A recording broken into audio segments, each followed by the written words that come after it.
আমি আসলাম আমাদের পাশের বাসার এক দাদিকে দেখতে। তো দাদি নাকি প্রতিদিন রাত 3টে বাজে আমাকে ডাকে আমার নাম ধরে পানি দেওয়ার জন্য।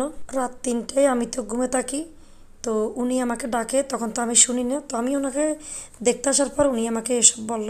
পাশের ঘরের দাদির পাশে আসলাম, দাদির বাসা আর আমাদের বাসা একই পাশাপাশি। দাদিকে একটু দেখতে আসলাম। দাদি কেন আছো? হ্যাঁ হ্যাঁ,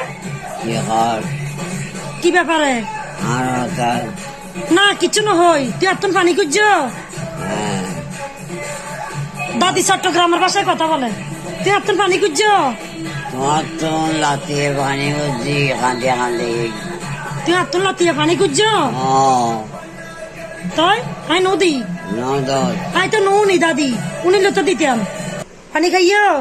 ঠান্ডা পানি খাইছি কিছু না। ঠান্ডা পানি? দাদি আমার থেকে পানি খুঁজছে। আমি মানে এই বাসা থেকে এই বাসা, দাদি নাকি রাইতে 3টে বাজে আমার থেকে পানি খুঁজে। উনি আমাদের পাশের ঘরের দাদি। 3টে বাজে? রাইতে 3টে বাজে হাত পানি খুঁজছ? তাই তো নুনি, উনি তো দিতাম। ঘুম? আই তো ঘুম, রাইতে 3টে বাজে ঘুম না। হ্যাঁ